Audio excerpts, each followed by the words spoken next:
উন্নয়ন কার্যক্রমে ভূমিকা রাখা। এটা কিন্তু কাগজে কলমে এমপির দায়িত্ব না। কাগজে কলমে উন্নয়নের জন্য সরকারের অনেকগুলো প্রতিষ্ঠান আছে।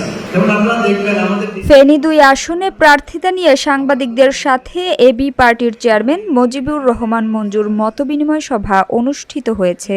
বিস্তারিত থাকছে ফেনী থেকে মাহমুদুল হকের প্রতিবেদনে।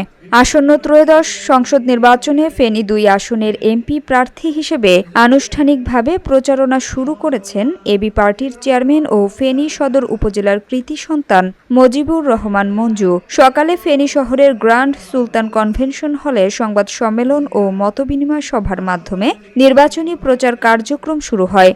এর মধ্যে ফেনী সদর উপজেলা জুড়ে মঞ্জুর ব্যানার পোস্টার লাগানো শুরু হয়েছে। ফেনী জেলা এবি পার্টির আহ্বায়ক মাস্টার আহসানুল্লাহ সভাপতিত্বে সংবাদ সম্মেলনে উপস্থিত ছিলেন চট্টগ্রাম বিভাগীয় সহ সাংগঠনিক সম্পাদক ইঞ্জিনিয়ার শাহ আলম বাদল, দলের চট্টগ্রাম বিভাগীয় সাংগঠনিক সম্পাদক সিদ্দিকুর রহমান। উপস্থিত ছিলেন পেশাজীবী পরিষদের সদস্য অ্যাডভোকেট সাইফুল্লাহ নোমান, জেলার যুগ্ম আহ্বায়ক মোতাহের হোসেন বাহার, সদস্য সচিব অধ্যাপক ফজলুল হক, সাংগঠনিক সম্পাদক শাহাদাত সাজু, কোষাধ্যক্ষ শাহিন সুলতানি, প্রচার ও মিডিয়া সম্পাদক হাবিব মিয়াজি, মহিলা বিষয়ক সম্পাদক জাহানারা মনি, সমাজ কল্যাণ সম্পাদক আবু বক্কর সিদ্দিক, সহ দপ্তর সম্পাদক নাজরানা হাফিজ, ফেনী পৌর আহ্বায়ক আবুল কালাম আজাদ সেলিম। মূল চিন্তা হচ্ছে যে আমরা সঠিক কাজটা করার জন্য চেষ্টা করি।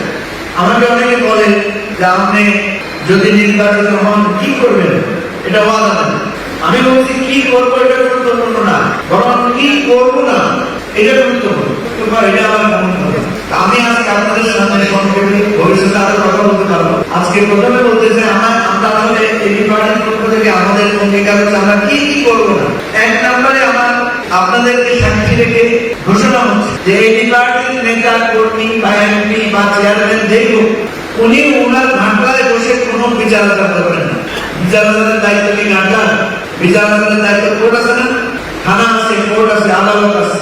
সুতরাং আমাদের প্রথম অঙ্গীকার হচ্ছে, প্রথম ঘোষণা হচ্ছে আমরা ঘাটলায় বসে কোনো সিদ্ধান্ত গ্রহণ করার এই নীতি আমরা করবো না।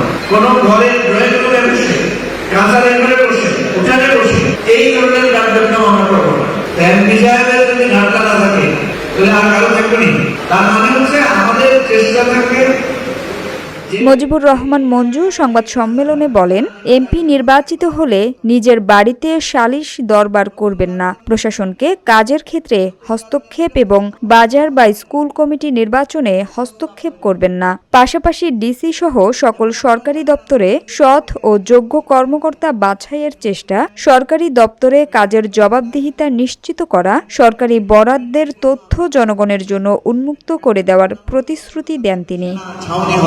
কারণ আমাদের ফেনীটা জিওপলিটিক্যাল দিক থেকে অত্যন্ত গুরুত্বপূর্ণ জায়গা। এই তিনটি দাবি আমরা ইতিমধ্যে আপনারা জানেন যে আমি বিভিন্ন উপদেষ্টাদের সাথে দেখা করে ওনাদের কাছে উপস্থাপন করেছি। মেডিকেল কলেজ এবং ইউনিভার্সিটির জন্য ওনারা বলেছেন আমরা যদি ভালো জায়গা দিতে পারি তাহলে ওনারা এটা প্রস্তাব আকারে ওনারা তুলবেন, বার্ষিক পরিকল্পনায় এডিপিতে ওনারা এটা অন্তর্ভুক্ত করবেন। আমি এখানে সিনিয়র অনেক সাংবাদিকদেরকে দেখতে পাচ্ছি, প্রেস ক্লাবের সভাপতি, আপনাদের বিভিন্ন ইউনিয়নের সভাপতি, সম্পাদকেরা এখানে আছেন।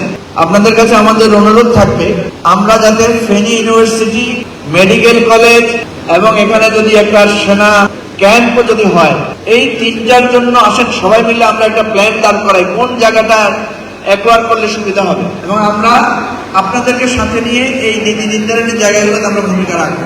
আমাদের এবারে বন্যা নিয়ন্ত্রণের জন্য যে স্থায়ী একটা পরিকল্পনা করা হয়েছে, এটাতে আপনারা সবাই সাক্ষী আছেন। আমরা প্রায় 4,500 কোটি টাকার একটা বরাদ্দ অলরেডি এটা পাওয়া গেছে। এখানে যদি দুর্নীতি না হয়, এখানে যদি কোনো কন্ট্রাক্টরের লোপাট এগুলো যদি না হয়, তাহলে আমি দৃঢ়ভাবে বিশ্বাসী যে ফেনীতে যে বন্যা এবারে এবং গত বছরে আমরা দেখেছি, ইনশাআল্লাহ ফেনীতে আগামী 20 বছরেও এরকম বন্যা হবে না যদি এটা প্রপারলি আমরা